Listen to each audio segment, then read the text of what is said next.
ہر سال کی طرح یہ ہمارے مہمان خاص آئے ہیں، آمنی خاص مہمان آئے ہیں۔ عام بھی آ جائے تو اللہ کی رحمت ہوتی ہے، لیکن یہ چونکہ اللہ کے ذکر میں کئی دنوں سے مشغول ہیں اور عام اس لیے نہیں کر رہا، خاص اس لیے کہہ رہا ہوں کہ جو اللہ والے کے در پہ پہنچ جاتا ہے وہ اگر عام بھی ہوتا ہے تو وہ خاص بن جاتا ہے۔ داتا علی بھیری کے در پہ تو اگر عام بھی ہے تو داتا صاحب اس کو خاص بنا دیتے ہیں۔ پھر چورا شریف پہ حاضری دی ہے، گنگول شریف حاضری دی ہے، مرشد آباد شریف حاضری دی ہے، تو اللہ نے فرمایا جو میرے بندوں کے قریب ہو جاتا ہے وہ جگہ ان رحمت اللہ ہے قریب من المحسنین، اس جگہ پہ بھی اللہ کی رحمت کا نزول ہوتا ہے۔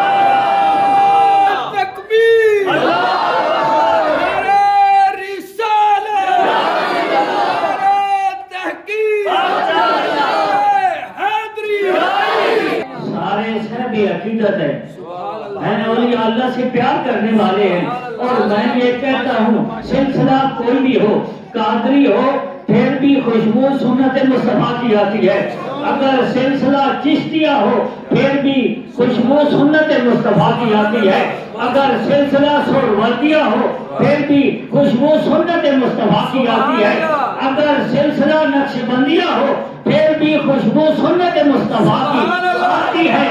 اور یہ سب سے بڑا فیض ہوتا ہے اللہ والے کا، اگر وہ اصلی پیر ہے، نقلی نہیں ہے، اصلی پیر ہے تو وہ جب مرید اس کے در پہ آتا ہے، چاہے وہ پردہ فرما گیا ہے چاہے وہ حیات ہے، تو وہ اس کو قرآن و سنت کی صورت میں فیض عطا کر کے بھیجتا ہے۔ اور یہ جتنے ماشاءاللہ مہمان، یہ اچھے دوست جہاں جہاں بھی گئے ہیں یہ خالی نہیں آئے، تو یہ دوست کہہ رہے تھے نا کہ تھکاوٹ، میرے دوست یہ تھکاوٹ کل قبر میں کام آئے گی۔ جتنی دیر اللہ کی یاد میں بیٹھتے ہیں، کسی دربار میں بیٹھو گے ان رحمت اللہ ہے قریب من المحسنین، اللہ کی رحمت وہاں قریب ہوتی ہے، اور یہ مسجد اللہ کا گھر ہے، یہاں تو اور زیادہ اللہ کے قریب ہم بیٹھے ہیں، اللہ کی رحمت کے قریب بیٹھے ہیں۔ جتنی دیر بھی ہم بیٹھیں گے اللہ کی رحمتوں سے ہم جھولیاں بھر بھر کے جائیں گے،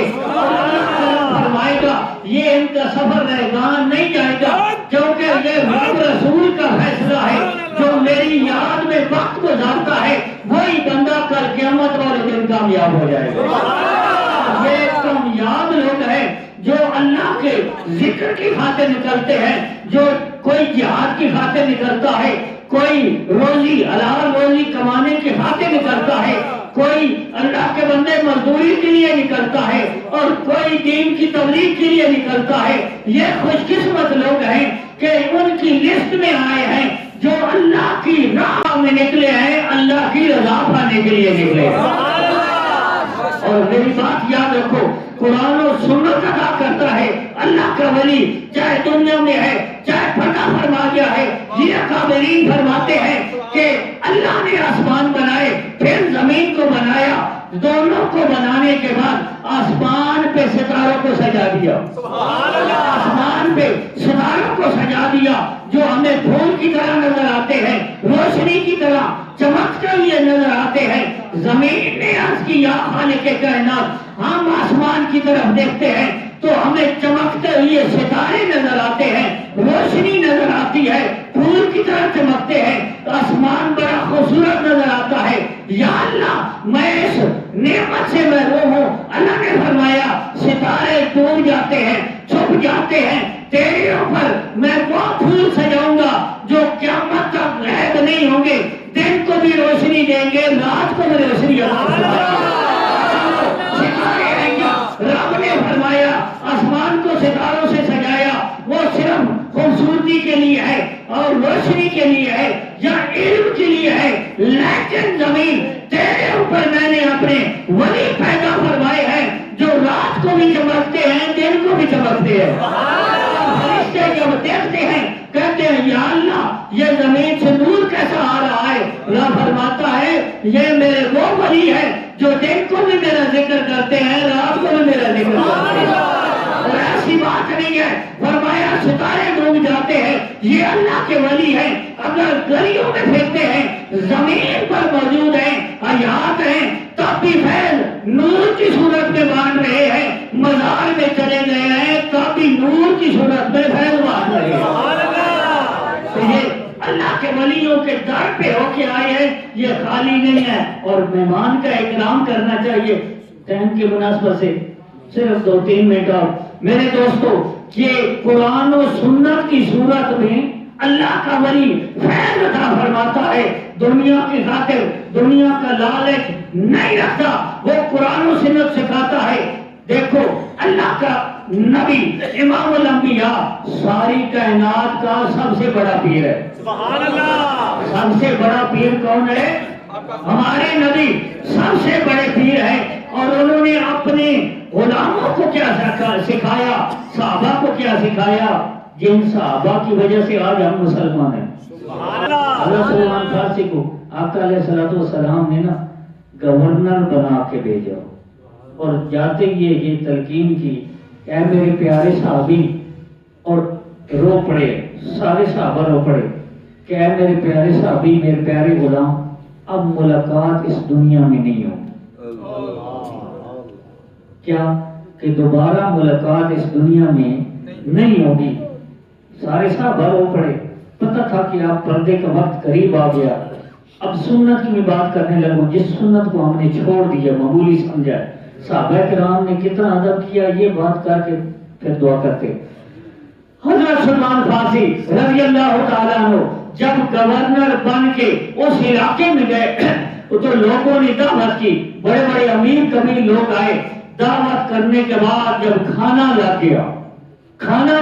گیا، حضرت سلمان فارسی رضی اللہ تعالیٰ عنہ کھانا شروع کیا، تناول کرنا شروع کیا، آپ کے ہاتھ مبارک سے اچانک ایک نوالہ نیچے گر گیا۔